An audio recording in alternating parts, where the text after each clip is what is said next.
Welcome back, everyone, to True Crime Desk. I'm Richard, and today I have another crazy case here. This is going to be on Melony Ferris. Now, she was recently convicted of killing her husband. She threw him in a burn pile, and just like Sarah Boone, she has her statement to the court that is off the rails. So I thought, let's just go ahead and play this thing, and then we'll react to it just like we did last week. So this is like 20 minutes long. I don't think I'm going to play the whole thing. I'll put the parts in there that I think are relevant, and then, like I said, we'll discuss it at the end. So with that being said, let's get into it. Right. I've written this so that I can get through the words. Okay. On July the 5th, 2018, 6 years, 5 months ago today, began the worst nightmare that I could have ever imagined. Not only my world, but my family's world was absolutely destroyed at the hands of one person. I've had 6+ years of being told not to talk. Don't say that. Take legal advice. I could walk out of this courtroom today and drop over dead. I want to make sure that my children, my grandchildren, and Gary's family, and to be honest, at this point in time, the entire world who has viewed this. I have waited for years to make this statement to everyone. I want the world to know who did this. I have always heard that the courtroom is the last place you're going to get the truth. And has that ever been proven to be the truth in this case? Not only did I not do this, I know who did. I know Scott killed his father. He took my husband, the father of Chris, Emily, and Amanda. He took Big Daddy from our grandchildren, Ella, Addison, Olivia, Jax, and James, 3 of them who never got to know Gary. Scott, this is unforgivable.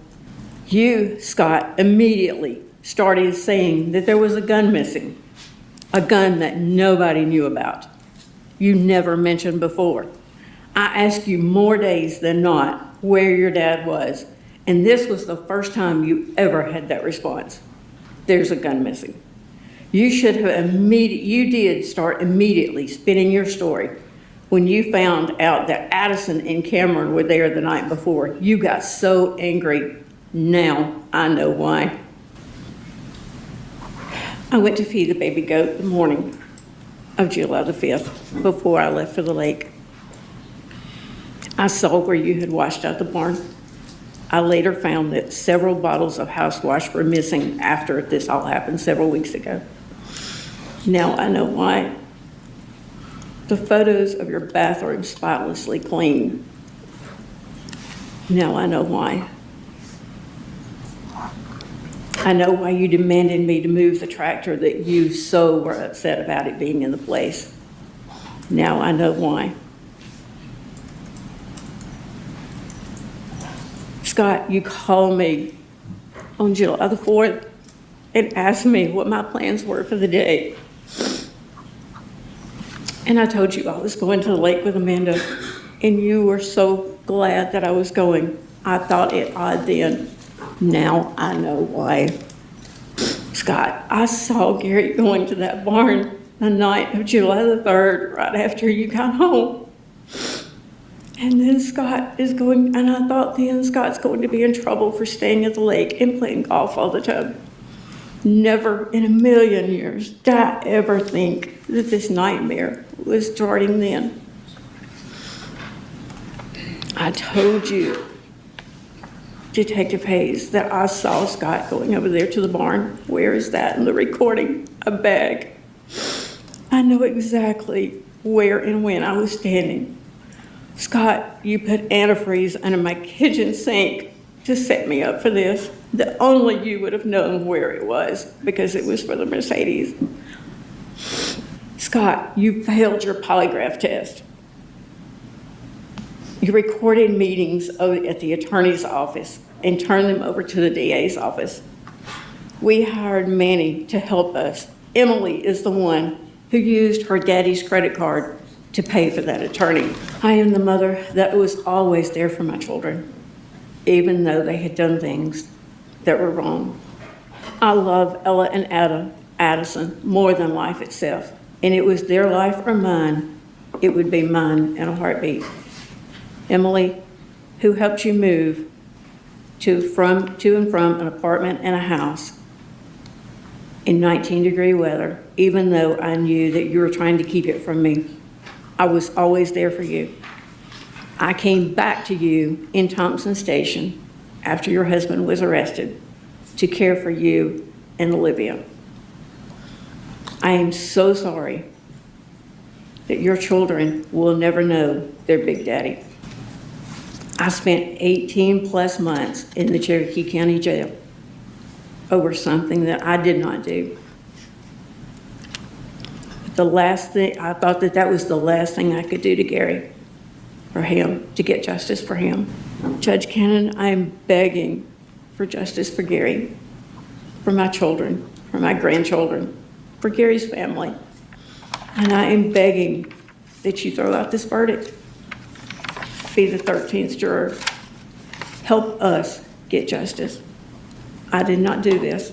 I promise you on my life, the 18 months that I did in Cherokee County was nothing compared to the last month that I spent in there. Now I know that Cherokee County did not do their job in the investigation. They took Scott's story and ran with it. I know that in my heart, body, and soul, who did this. And I'm begging for help. I'm begging you, Judge Cannon. Please do not send me to prison for something I didn't do. I did not do this. If I had done this, I would take this charge gladly. If it would bring Gary back, I would gladly go to prison. I do not want to wait years for an appeal. I've waited 6 years and 5 months for justice already, but here we are. It is a mother's job to protect her children, and I cannot protect the person who did this. We can't replace Gary. That is unforgivable. For the last 6 years and 5 months, my every thought has been consumed with this. No matter what I do, it never leaves. And until you have lived this, nobody can understand. And I would not wish this on anybody. Judge Cannon, I beg of you for help.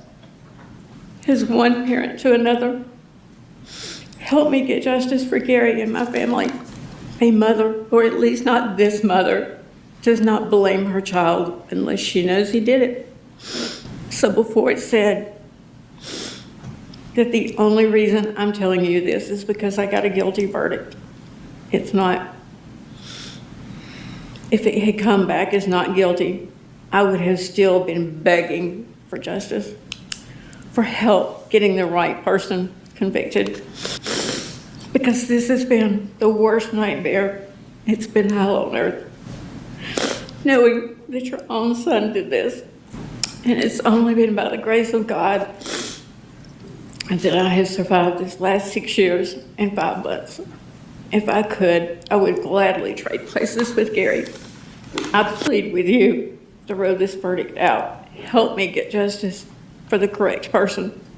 As bad as it sounds, I want to be there to watch him chained and shackled and brought to justice. I plead with you. I'm begging you to restore my faith in the judicial system. I'm begging you, not for me, but for Gary and my children and my grandchildren. All right, we're back.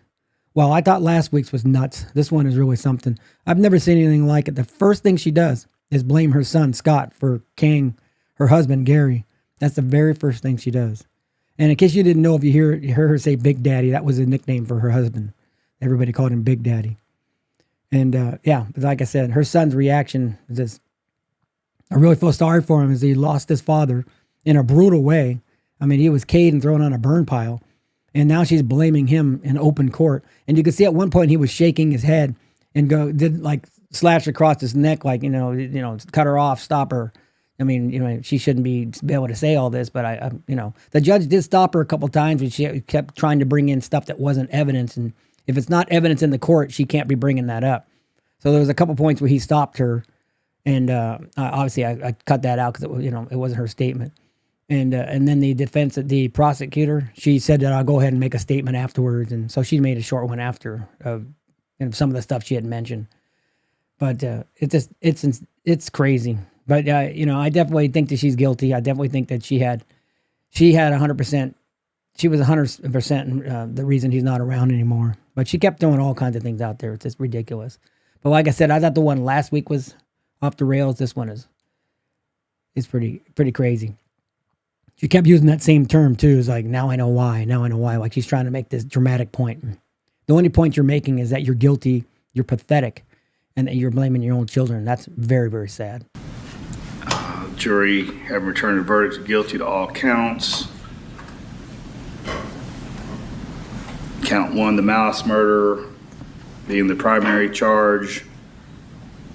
Count 2 would be vacated as a matter of law based upon the conviction in count 1. Count 3, aggravated assault, would merge into the malice murder.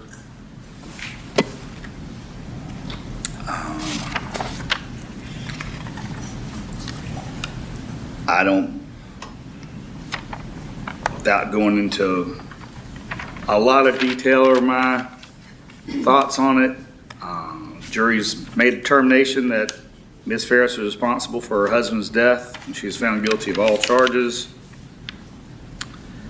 I don't have much latitude in sentencing. The legislature has spoken, and the penalty for murder is life. The only determination I have is whether it would be with parole or without parole. I don't believe this is a case that justifies a life without parole sentence, so I'm going to sentence to life with parole, or life with the possibility of parole. I don't have any control over parole. That's up to the parole board. Under the current guidelines and sentencing structure with them, a life sentence is a minimum 30 years before you'd be considered for parole at this point. I recognize that is likely a life sentence for you, but you'll have the hope and possibility of parole. As to count 4, which has a maximum of 10 years, as I said, I wasn't going to sentence life without parole. However, I do feel like there's some additional consideration that needs to be taken as to count 4, the concealing the death of another. Presumably, the point of that was, so you were found guilty of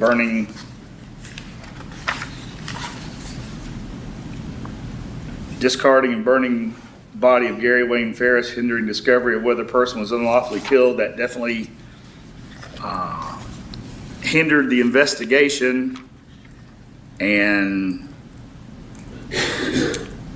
shows additional level of criminal intent. I'm going to sentence to 5 years consecutive on the life sentence as to count 4, concealing the death of another. The false statements, that being the lying to law enforcement about the relationship with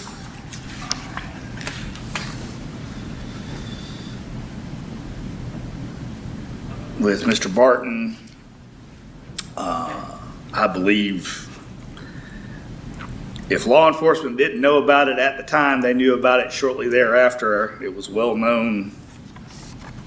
Didn't take a lot of effort to make that determination. I don't really find that that's anything additional that needs additional punishment.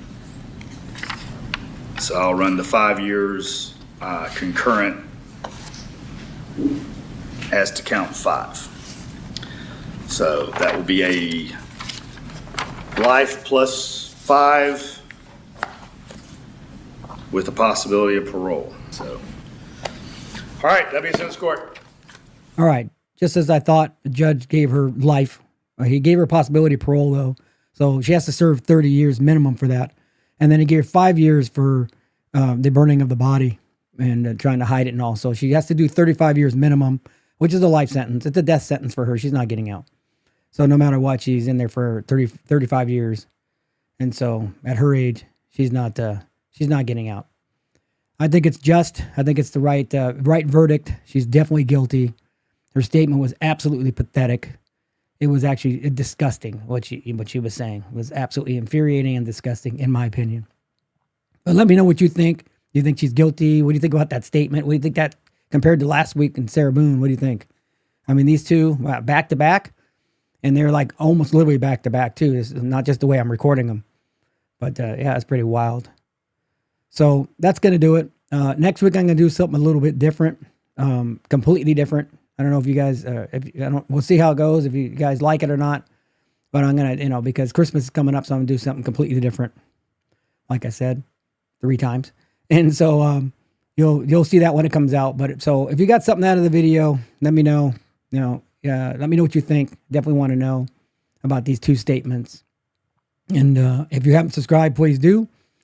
And hit the bell and all that good stuff. Tell your friends, neighbors, cats, dogs, all that cool stuff. And I appreciate it very much. So like I said, if you got something out of the video, I hope so. That's my goal.